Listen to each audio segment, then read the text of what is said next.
ठीक है। फिर हम सिटीजनशिप, नागरिकता। ठीक, आज की क्लास होगी नागरिकता पर। तो नागरिकता, नागरिकता भारतीय संविधान में कहां से कहां तक है? 5 से 11 भाग 2। ठीक, आर्टिकल 5 से 11। ठीक है, आर्टिकल 5 से 11, 5 to 11। ठीक है, तो सबसे पहले प्रश्न ये उठता है कि नागरिकता या नागरिक का मतलब क्या है? नागरिक का मतलब क्या है? अभी हम भारत के संदर्भ में ले तो नागरिक कौन है? ठीक, नागरिक जैसे आप सामान्यतः सोचेंगे तो यही दिमाग में आएगा कि नागरिक का मतलब ये होगा कि नागरिक किसी देश का पूर्ण सदस्य होगा, पूर्ण सदस्य। ठीक है, संविधान के प्रति पूर्ण आस्था,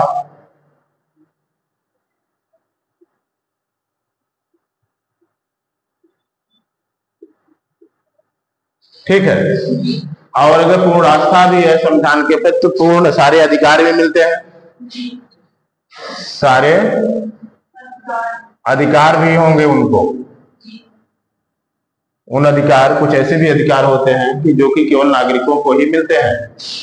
ठीक, तो सामान्यतः समझ में आ गया ना कि नागरिक और अन्य, जैसे किसी देश में आप देखें तो किन लोगों का अस्तित्व हो सकता है? मान लीजिए कोई देश है जिसमें कुछ लोग होंगे, व्यक्ति होंगे। ठीक, व्यक्तियों में कुछ नागरिक होंगे। नागरिक मतलब सिटीजन।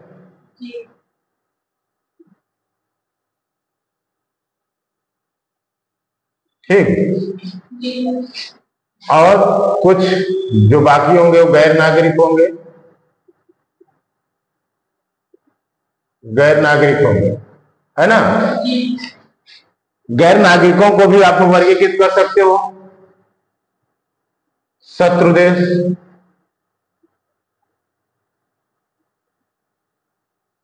मित्र देश या अन्य। ठीक, जहां तक हमारे देश में अधिकार की बात है तो सबसे ज्यादा अधिकार नागरिक को ही मिलेंगे, सीधी सी बात है।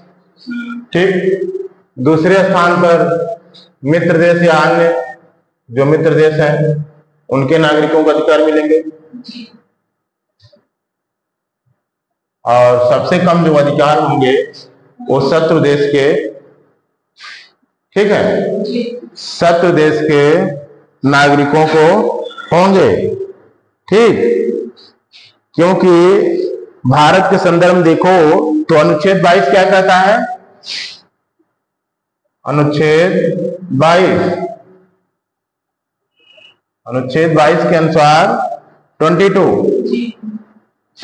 के अनुसार क्या है? विदेशी शत्रु देशों के लोगों को कम अधिकार होते हैं, वे गिरफ्तारी एवं नजरबंदी के विरुद्ध भी सुरक्षित नहीं होते।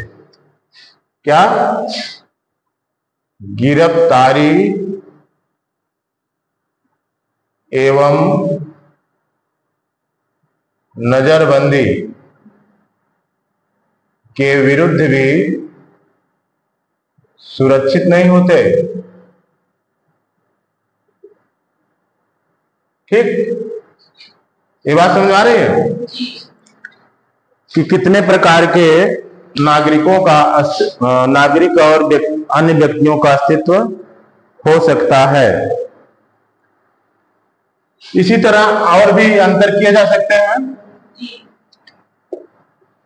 कुछ ऐसे अधिकार होंगे जैसे भी आप बिल ऑफ राइट्स में देख लीजिए, कुछ ऐसे अधिकार हैं कि जो केवल भारतीय नागरिकों को ही प्राप्त हैं। ठीक, मूल अधिकार। मूल अधिकार में, राइट्स में, ठीक, मूल अधिकार जो आपके फंडामेंटल राइट्स हैं, क्या फंडामेंटल राइट्स हैं, मूल अधिकार मतलब फंडामेंटल राइट्स। फंडामेंटल राइट्स में कुछ ऐसे राइट्स हैं जो कि केवल नागरिकों को मिले हैं, केवल नागरिकों को, ठीक, केवल नागरिकों को क्या क्या मिले हैं, ठीक है, हाँ, आर्टिकल कौन सा 14 भी है, आर्टिकल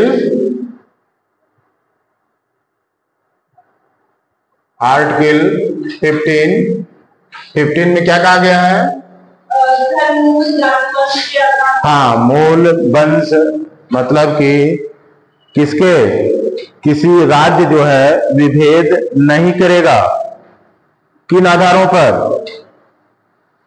धर्म, मूल वंश, जाति, लिंग, ठीक, धर्म, मूल वंश, जाति, लिंग, क्या इन आधारों पर राज्य विभेद नहीं करेगा, ठीक है।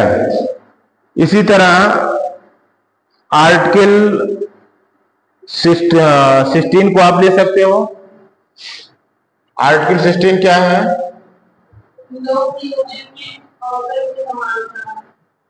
हाँ, आर्टिकल 16 लोक नियोजनों में अवसर की समानता,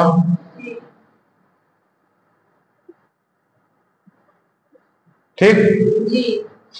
फिर इसी तरह आप आर्टिकल 19 को ले सकते हो, क्या आर्टिकल 19 क्या है, वाक अभिव्यक्ति है ना, मतलब वाक अभिव्यक्ति का है, और क्या है,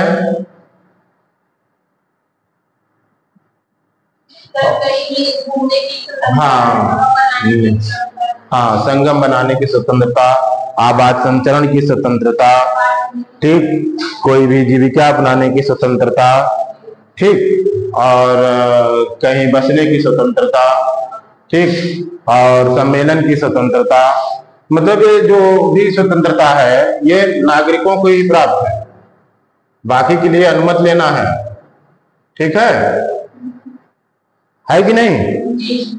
और क्या है, आर्टिकल 29 एवं 30, क्या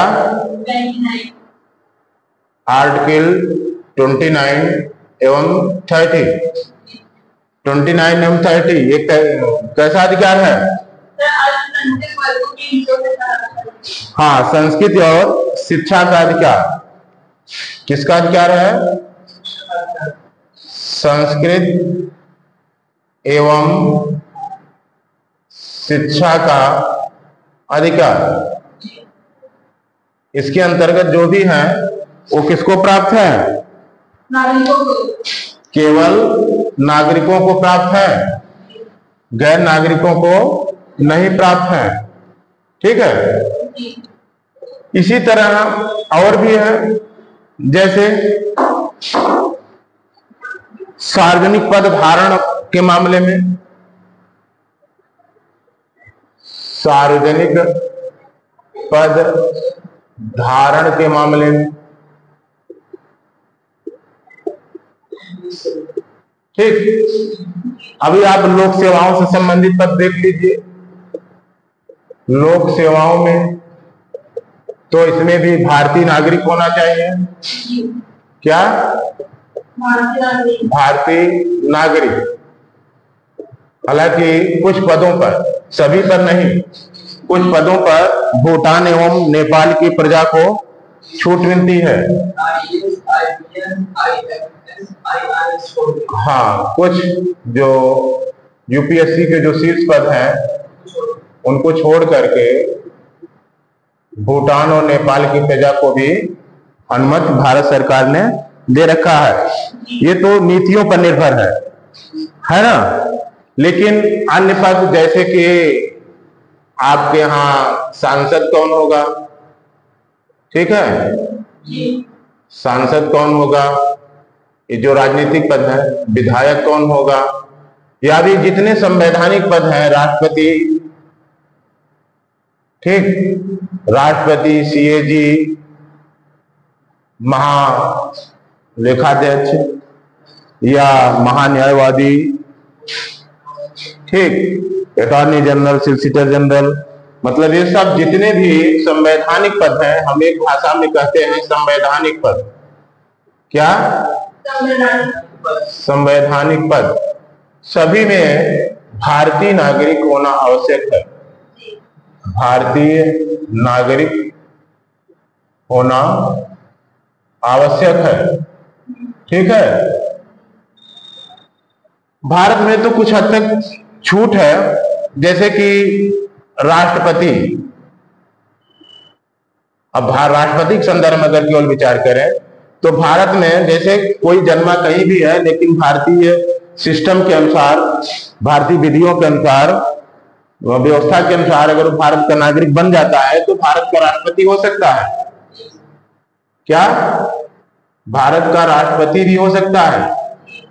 आप जैसे सोनिया गांधी को लीजिए, क्या सोनिया गांधी, आपने किसी मतलब राजीव गांधी से विवाह किया, ठीक, भारत की नागरिक बनी और वो भारत में राष्ट्रपति या प्रधानमंत्री या कुछ भी हो सकती है, किसी पद को धारण कर सकती है ना। लेकिन अमेरिकी व्यवस्था क्या है? अमेरिका में अगर हम राष्ट्रपति की बात करें, अमेरिका, तो वहां पर जन्मजात नागरिक होना चाहिए, जन्मजात नागरिक, ठीक। जन्मजात नागरिक से क्या मतलब है कि वहां जन्मा था, नागरिक के रूप में ही जन्मा था, मतलब उसके माँ बाप वहां के नागरिक थे, है ना। तो ये वहां की व्यवस्था है। हालांकि कई देशों में भारत जैसी ही व्यवस्था है। भारतीय, तमाम भारतीयों को आप देखे होंगे विदेशों में भी राष्ट्राध्यक्ष हुए हैं, है ना। और ऐसी ही व्यवस्था है। संविधान के भाग 2 में आपको पता ही है कि इसकी